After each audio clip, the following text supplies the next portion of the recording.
the call, it's the lion's share. It's the lion's share. It's the lion's share. It's the lion's share. Welcome back. Welcome into the Lion's Share. Week 13, unlucky Week 13 at that, is gone, and Week 14 is here, and the season might be over, perhaps. We're going to talk about that. A lot of doom and gloom out there right now with injuries, unlucky. We were on this show the last time. We were all excited about Frank Ragnow coming back. He's not coming back. He failed his physical. He's just got a minor grade 3 hamstring strain. Nothing big, no big deal. So a lot of doom and gloom out there, guys. Where are we right now as far as this season, and where are our minds right now? The draft is starting to look pretty good right now, boys. I don't know about 2026 is our year. Let's go. Offensive lineman and backup quarterback galore. 2026 season schedule looks a little easier as well. I don't think they'll ever be they'll never stop effort-wise because it's a Dan Campbell team, but it's just kind of like rains, pours type of thing. I don't understand the Ragnow stuff whatsoever. To me, and obviously this is on the outside looking in, and to me it just screams like he made a decision and then maybe just assumed they were going to win that Packers game and be in it, and they lost pretty convincingly, and he just kind of was like, nah. Because like you said, I don't know, how do you don't know that you have a hamstring strain? And he's ready to go. A grade 3 at that. He's ready to go, and all of a sudden he's got a grade 3 hamstring strain. So and Reed's out for 6 weeks with a grade 2. Yeah, it's over. This secondary, the Legion of Whom, was pretty fun for a week. This secondary cannot hang with. They just got torn up by a bunch of wide receiver 2s and Jordan Love. What do we think CeeDee Lamb and George Pickens are going to do? George Pickens and CeeDee Lamb are going to clown on this secondary. But to Andrew's point that he's brought up over the last couple weeks, I wouldn't be surprised if they show up against the Cowboys and show out, because they've kind of played to their competition. So yes, they played down to the Giants and the Packers. Would not shock me to see them play up here against the Cowboys and their prolific offense with the weapons that you just mentioned. I don't know.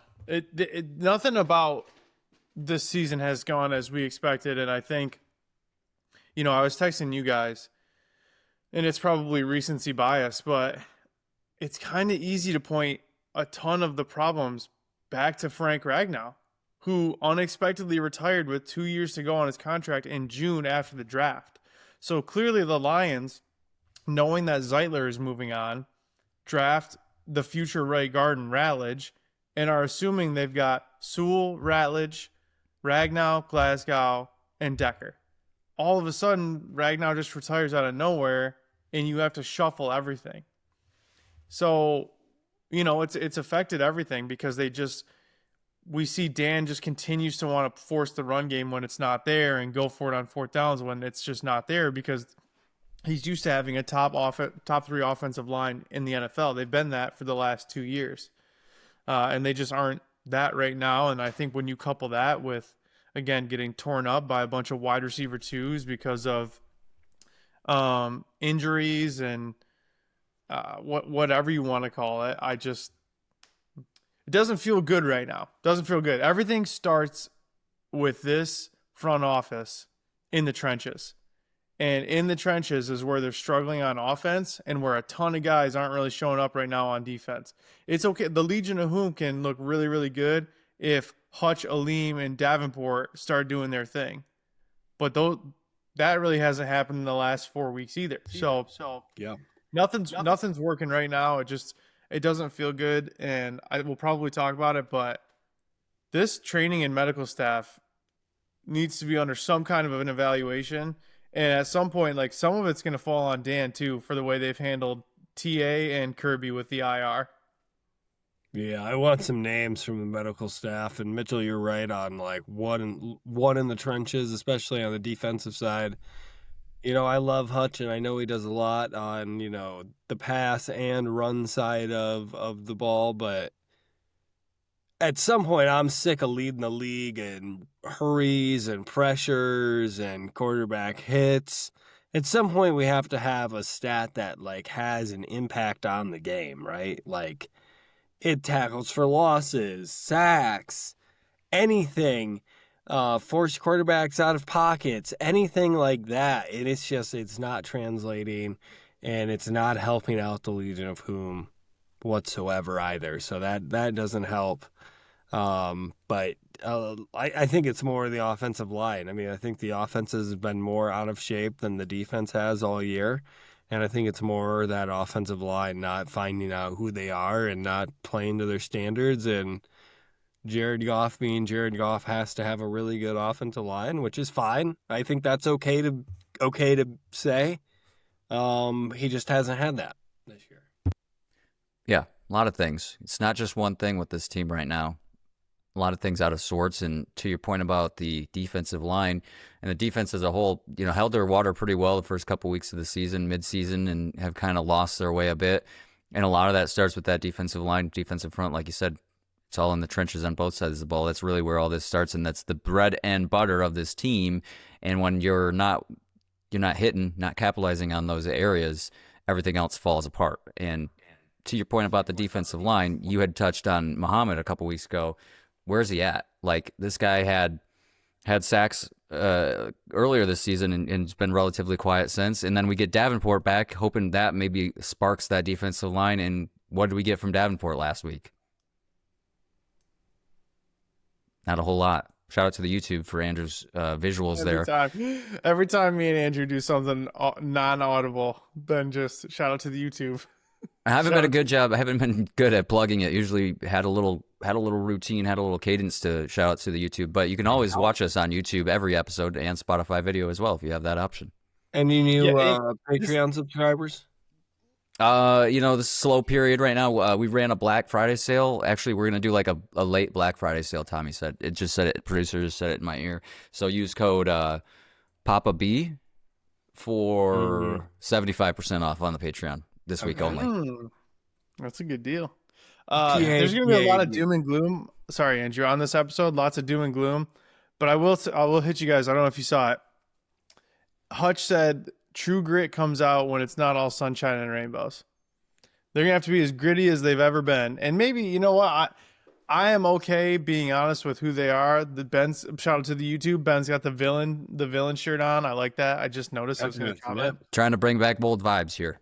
It's hard for me to take that too seriously because you have a villain sweatshirt and a Dairy Queen hat on. So it's a little tough, a little conflicting. But hey, I'm okay with who they are as long as they continue to compete and the effort is there. I'm more than happy to like go into the back half of the season and play spoiler. Just like they did the last time they finished as a 9-win team and they won the last game and kept Green Bay out, even though they didn't really keep Green Bay out, but it still felt like that's what they were playing for. I'm okay with that, but yeah, they're really gonna have to pull something together because they have a gauntlet of a schedule against a red hot Cowboys team, a Rams team that's fresh off a loss that I was texting you guys. I think probably propels them to the Super Bowl. Wouldn't shock me at all. That's one, like Dan loves to say, that's one the team needed, and now I feel like that's a good win from a Rams team that's got a nice little win total already. I don't know. They don't have a favorable schedule for the rest of the year. One team.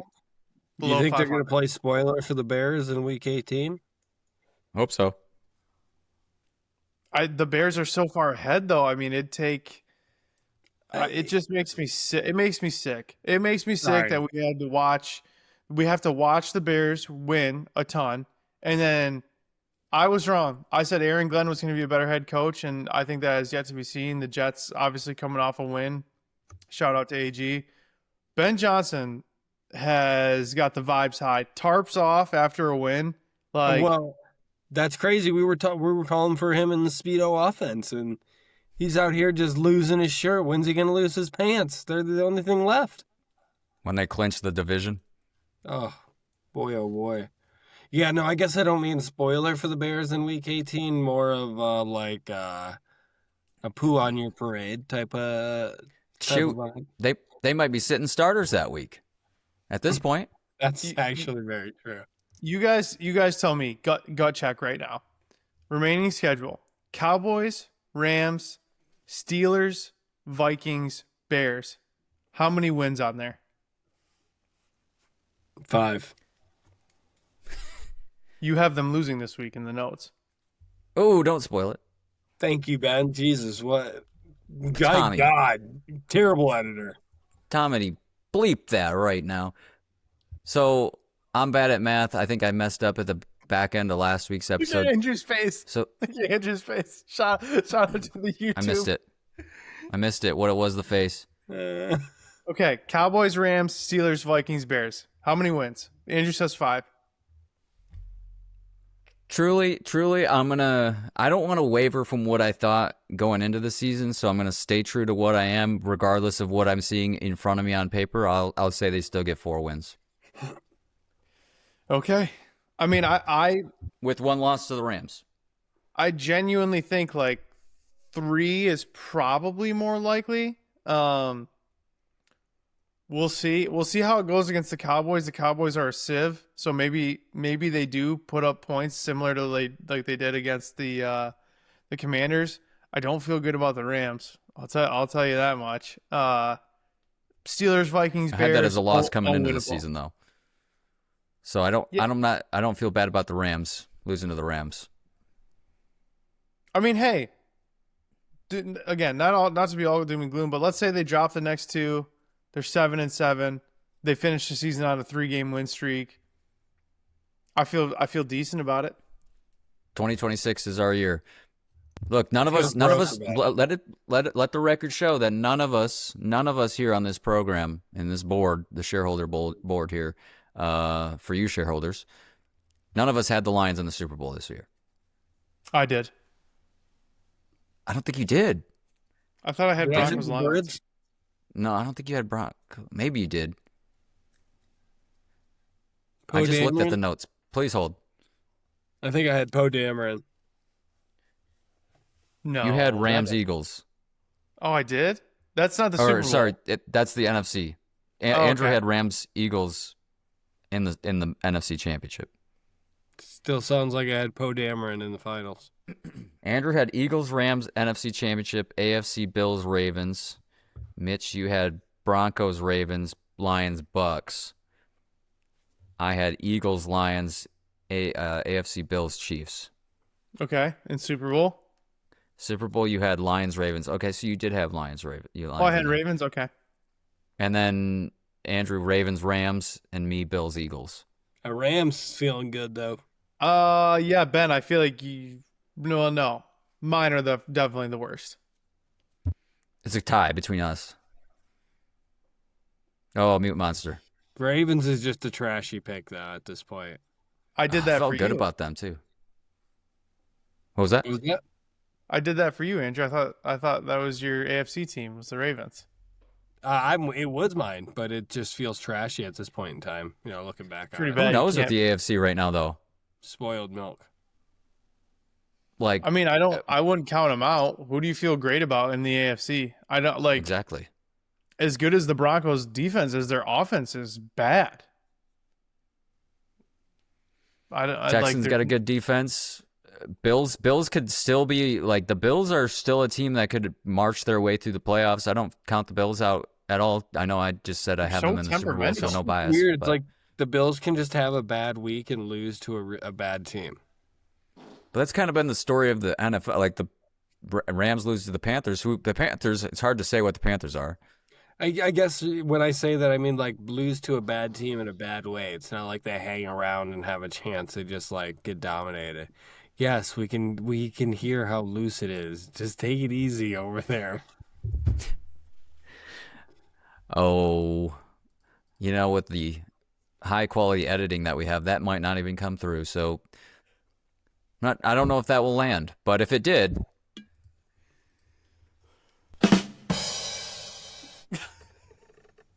There's one for you. Oh, round 2. All right. So Do you guys- one last thing about the AFC. Yeah. The best. This is an AFC podcast. Let's make it. Yeah, that's right. The two best teams in terms of record this season: the Patriots 10-2, playing tonight against the Giants here in a few minutes, and then the Broncos 10-2. Best 2 records in the NFL, let alone the AFC. That wouldn't shock me if neither one of those teams made it to the AFC Championship. But they're the best teams right now according to their record. Yeah. It's a weird year. It's a really weird season. A weird year.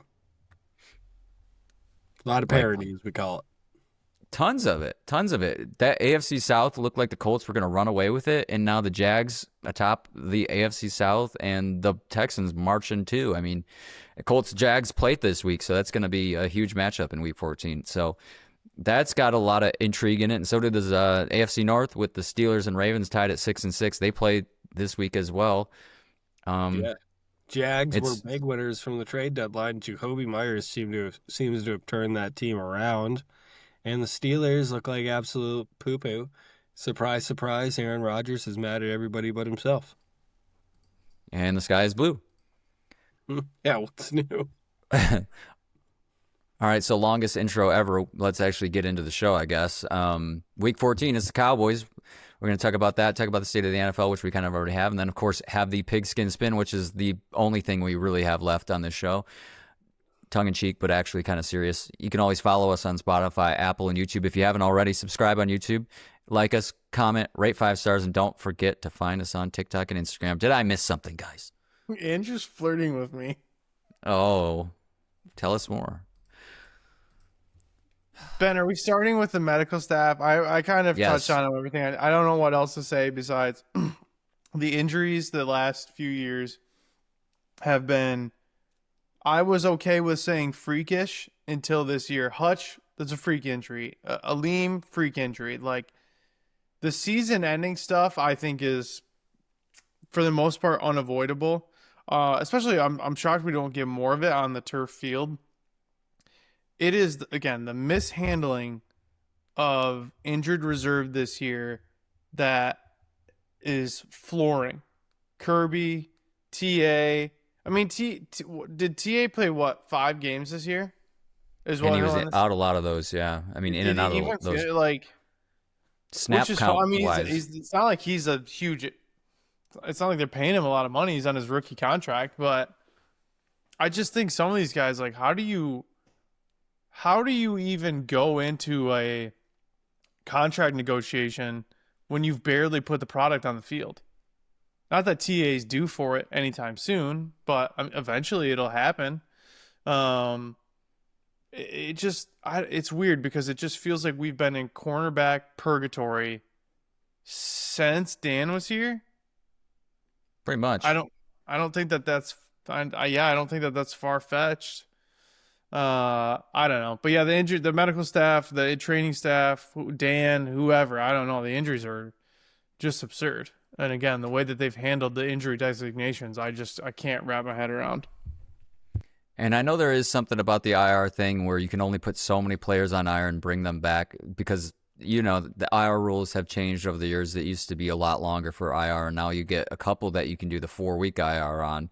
Get yourself the ability to bring some players up from the practice squad or other teams in the meantime of those 4 games while they are out. It's not like the old days where injured reserve was like, I think it used to be like the whole season or a good portion of the season. Then they brought in this like modified IR where you get 4 weeks. So there is a limitation on how many players you can do that per season and bring back. I do believe, don't quote me on that.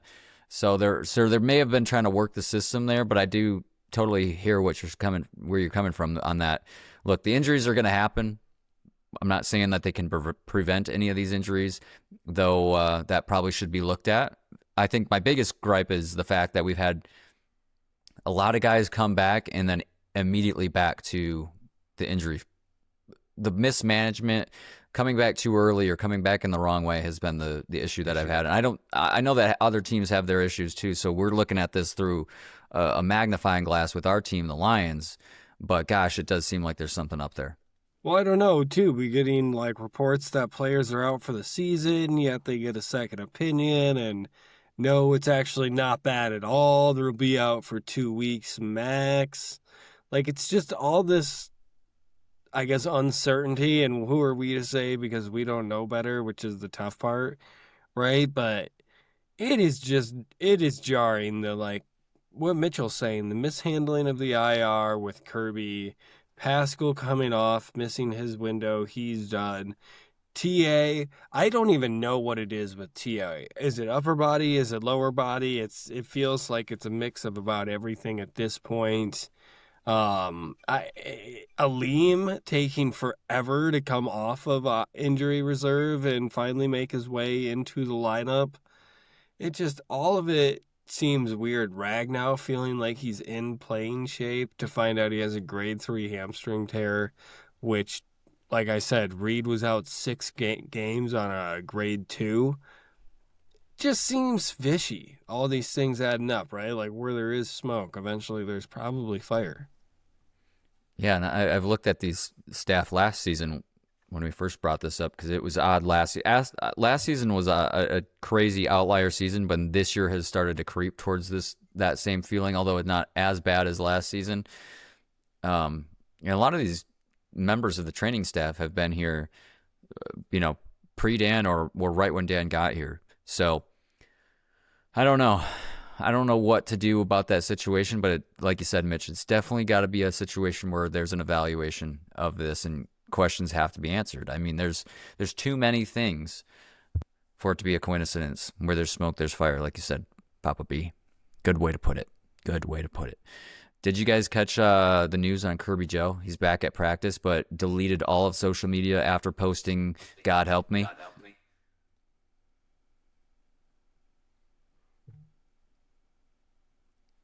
Yeah, it's a little odd. I have no comment. He's been posting a lot since being injured, Twitter and Instagram, and has gone and deleted all of it and deleted his accounts. So, but he's back at practice. So it sounds like he's going to try to play through that cartilage issue he's dealing with in his knee, although it may hurt him long term. Well, it sounds like a ton of people were being haters about the Mario costume on the sidelines, and he needed to defend himself. And when that didn't work, he just said, "You know what? I'm out of here. Delete." It's kind of like a diva wide receiver, though, of him to be so insecure about all the stuff online. Yeah, well, he also, seems like kind of an idiot. I thought he was your favorite player. Oh, I love Yeah. Zuper. Have you listened to him and like kind of the extra stuff that the social media team does? DBs are Yeah, just wide receivers without hands, so true. not shocking. So what you're saying, Andrew, is he's an idiot, but he's your idiot.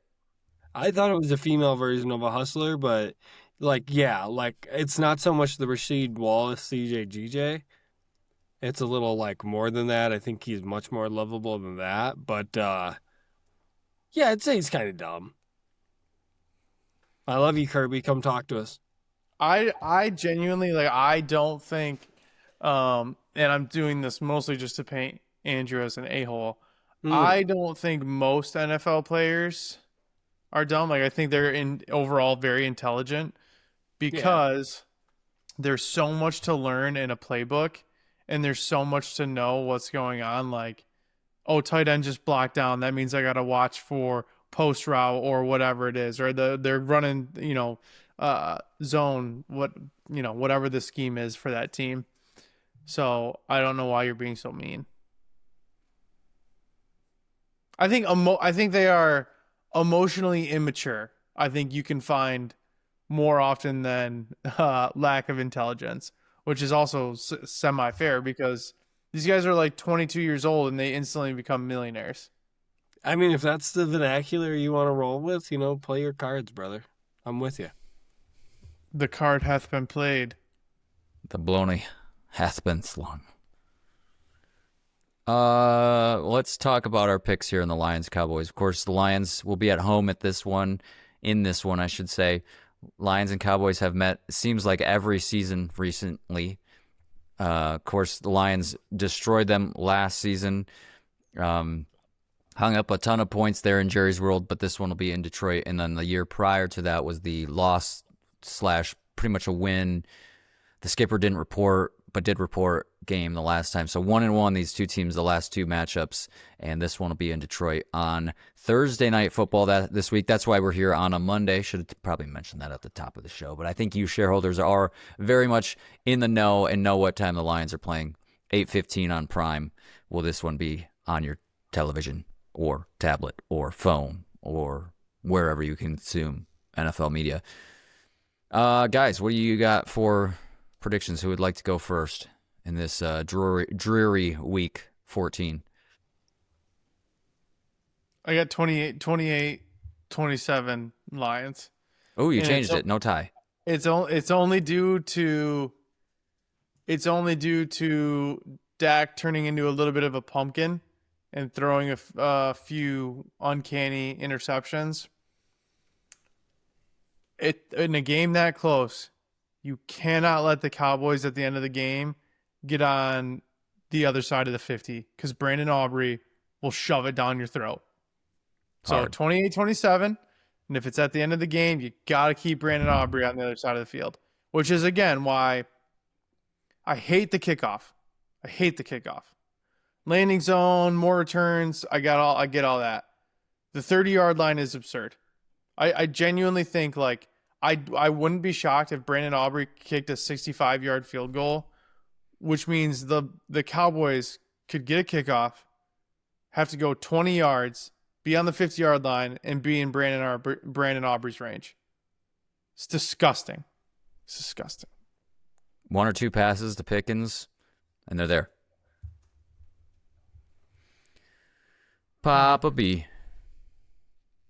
All right. In a shocking turn of events here, I have Lions 24, Cowboys 15. I think the Lions offense struggles, but ends up pulling it out here in this one.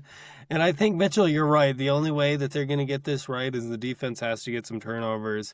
They have been lacking in that category as of late. It's been one of those things, you talk about it enough and the good things are bound to happen. We had the case in point with Matthew Stafford and the no interceptions. Carolina snatched that right away. I think they had 2, possibly 3.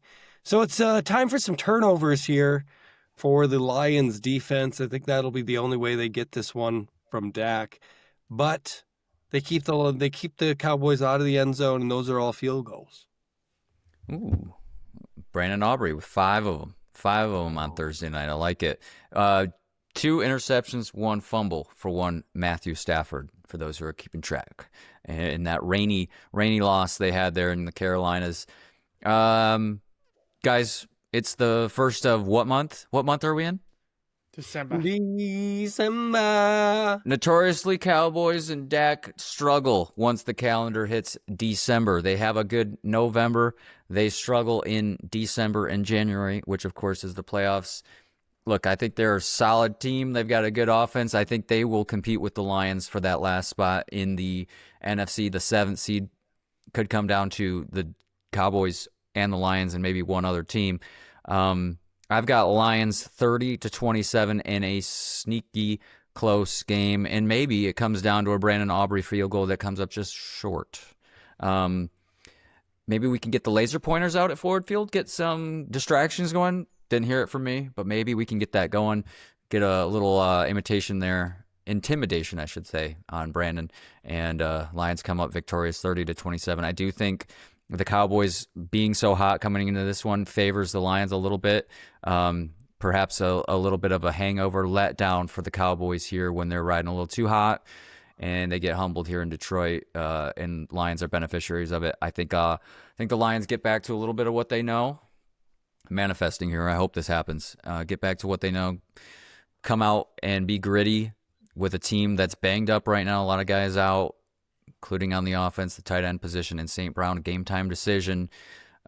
So I think they find a way to grind this out and keep their season alive, because this is kind of a must win in the NFC here, with the NFC as strong as it is with 1, 2, 3, 4 teams with 9 wins already in the NFC. It's just absurd how many wins there are in the NFC, and then the Eagles with 8 behind that, and the Packers with 8. So it is a race to the finish. It is a race to 10, 11 wins in the NFC. You absolutely got to have this one if you're the Lions, I think, if you want to have a playoff hope. Yeah, Dan more said to it's a your must point, win. with those laser pointers too being a cat toy, can probably get that by security. Sneak it in any way you know how, any way you can. We know you can do it. Honolulu Blue faithful. Andrew, did you highlight your player to watch? Yeah, I think it was somebody buries Dak. Oh yeah, Robertson. They're gonna blitz him a little more. They're gonna send him off the edge, and he's gonna bury Dak in the dirt, so he can't be buried again. I like it. Buried in the dirt cake. I got Turkey Tom. I like Tom Kennedy to get involved, especially with St. Brown out, maybe, if he is. Certainly more involved than for Turkey Tom, and IT as well. Without Laporta and without Brock Wright, those guys will get some more looks in the tight end position, in the tight end kind of like positions, and run some of those routes. So there you go. On the call, of course, Al Michaels and Kirk Herbstreit for this one. No weather in this one. It'll be inside the sunny Ford Field. No weather, just sunshine. Just sunshine in Ford Field. They actually installed glass. I don't know if you guys heard that. Although it'll be after sunset, so I'm not sure. Anything's better than the Cowboys stadium. Can you imagine going to a game and just staring at the sun? Imagine being the quarterback. Yeah, it's terrible. Speaking of investigations, that's ripe for the taking investigations. This is the last week as we transition to NFL talk. This is the last week of buys. 4 teams on a bye week this week, and this is the last one. As we enter into week 14. Guys, ready for the pigskin spin? It's the only thing we have left. Yes. Literally. It's the only thing exciting that we have in our lives right now. Certainly not the Lions, but it's not over. Look, it's not over. It's close to over. The door's closing, but we trudge on. Guys, let's just have fun the rest of this year. All right? Absolutely. 2026, I believe, when people asked me off the show if I thought the Lions were going to win the Super Bowl this year, I said no. Of course, it's easy for me to revisionist history and say that now, but that's what I said. I said I think the next year would be the one. So I stand by that. I still think next season's got high hopes with the schedule that they have. They get the offensive coordinator situation figured out. Hopefully, again, doesn't have to call plays, and they can get somebody in that position. And I think next year can really be their year. I do believe that. Case closed. Tommy? And now, time for the pigskin spin. Week 14 of picking random NFL matchups is here for the pigskin spin. As always, the standings. Mufasa got a win last week, found himself at 15-7. Papa B 1 game behind him at 14-8, and me down there at the bottom looking like the Lions, looking outside, looking in at 12-10. But we have 5 more weeks. That means 10 more picks on the horizon. I've got time, but it's a very limited amount of time. So, Mitch took the Chargers, got a W there. Andrew took the Broncos, got a W there. Barely went into overtime, and I took the Eagles. Yeah, we know how that one went. Let's pull up the wheel. Andrew, you went first last week when we did this virtually, so I believe it is my turn to go first. Yeah, I think it's me. How do I share my screen? Here we go. Let's get this right. Okay. Here we go.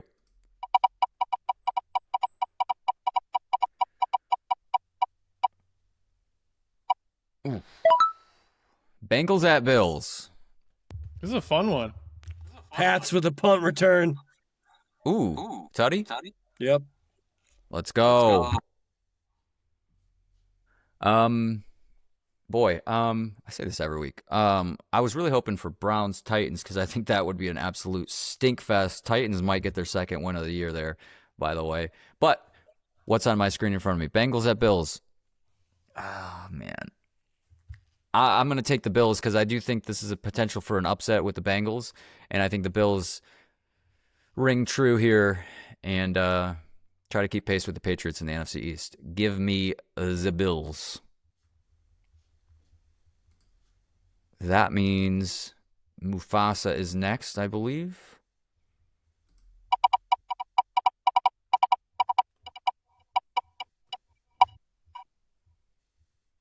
Oh, criminal, really. Buccaneers. Give him a win already, Tommy. Just put So the. salty. So salty. crazy. That's what you need the Dan shirt that says salty. It would be ripe. It would be fitting, wouldn't it? Let me just pull up the matchups here for this week, so I could see what the lines are for that game. Bucks favored by 8.5. I was curious if it was double digits, but it's not quite double digits. All right, Papa B. Here you go, my friend. Whoa. What a great matchup. Ooh. Sunday Night Football. Ooh. Texans at Chiefs. I love this one. Texans This hot, one is- Chiefs looking brutal, Chiefs looking outside. They're really outside looking in for the playoffs, but Chiefs have it's to win out. Taylor.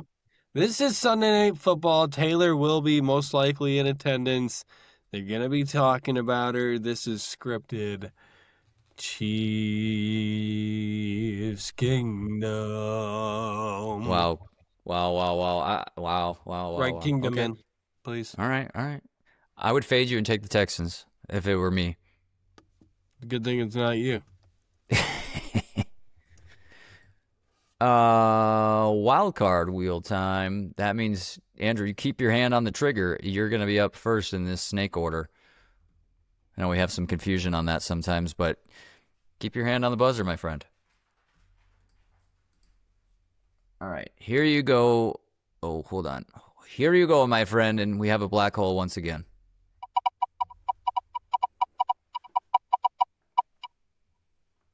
An NFC North matchup, which means you've got to pick the Bears at Packers because that is the NFC North matchup of the week.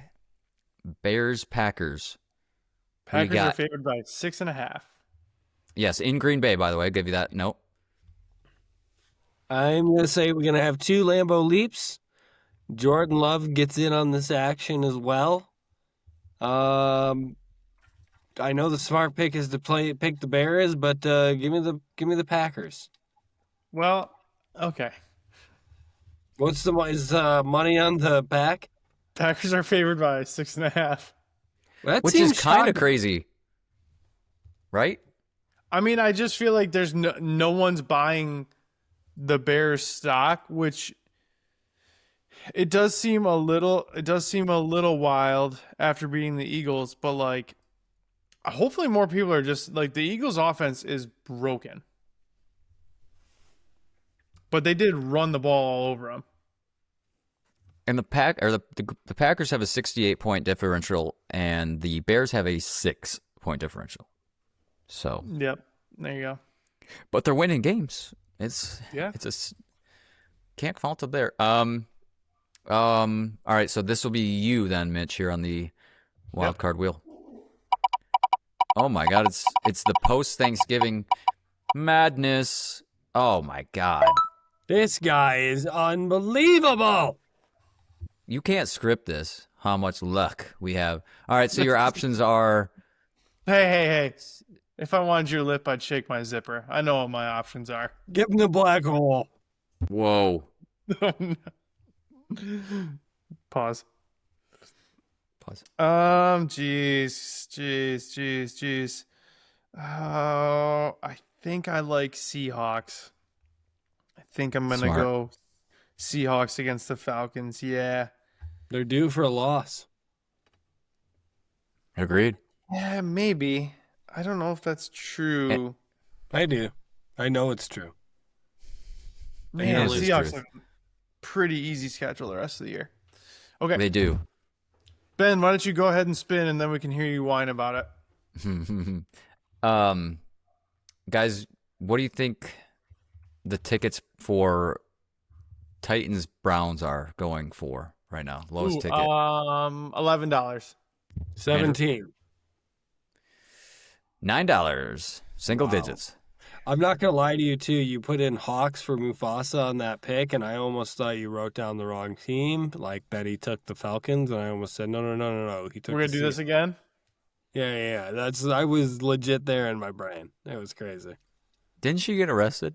I have no idea.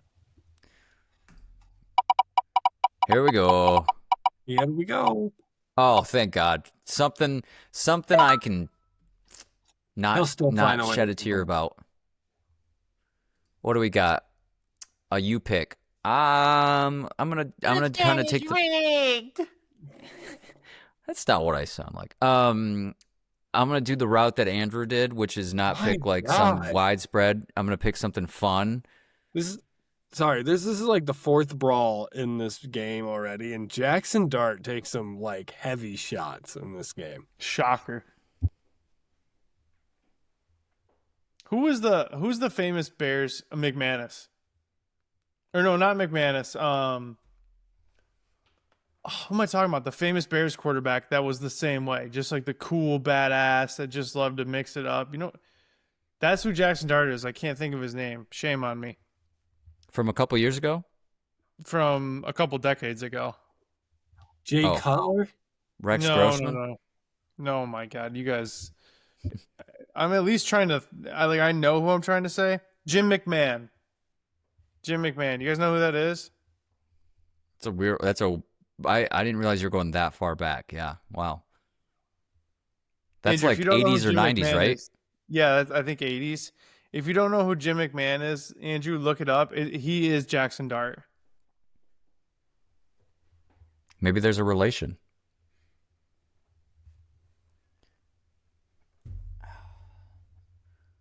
I'm still thinking of my matchups. There's just a lot of them. Take You your know? time. Thanks. The picture You know of who him peeking around his sunglasses is just very funny. Yes. Ben. Yes. Gobbledygook. Yeah, you're about to get put on a timer here, I think. Ding. Shot clock. You know what I want to do is take the Jets over the Dolphins, but I don't think that's in my best interest. I'll take the Ravens over the Steelers. All that time for that. Okay. Okay. No, it's I thought you were gonna change it. I was gonna say it's in ink. Ink. There's some good matchups this week. Unlike the Thanksgiving window, that was tough. Outside of Thanksgiving Day, the Sunday games were pretty bad. Pretty bad. Side sands a few, but there's some good ones. Monday night, Eagles Chargers is gonna be good. I think Texans Chiefs on Sunday night's gonna be great.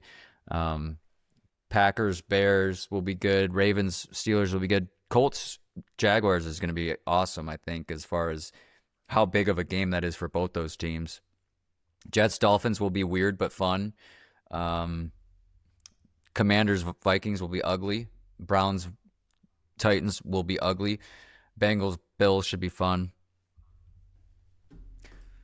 Hawks Falcons, who knows? Go Hawks. Wait, Yes. Tua's. Go Hawk Tua's. My bad. All right, so recapping our picks, Mitch, you got the Bucks and the Hawks. That is the Seahawks. Puppy's got the Chiefs Kingdom and the Go Pack, whatever they are, Cheeseheads. And I've got the Bills and the Ravens going double AFC. So those are your picks for week 14 in the NFL. 5 weeks of football in the NFL remain before the postseason. We've got the Lions on Thursday night. That's why we're here early for you all shareholders. We put in the hours for you guys, and we're thankful for all you shareholders out there. Thank you, guys. Hope you all had a great Thanksgiving with your families. I know we did. Appreciate the time that I had with my family and others. Shout out to the Lady Lions out there. We appreciate you. Become a shareholder today if you aren't already. Tell your friend. Hope you told everybody at the Thanksgiving tables. If you did, we appreciate you. We'll be back following Lions, Cowboys. Until next episode, let's go, Lions. Get back to the grit.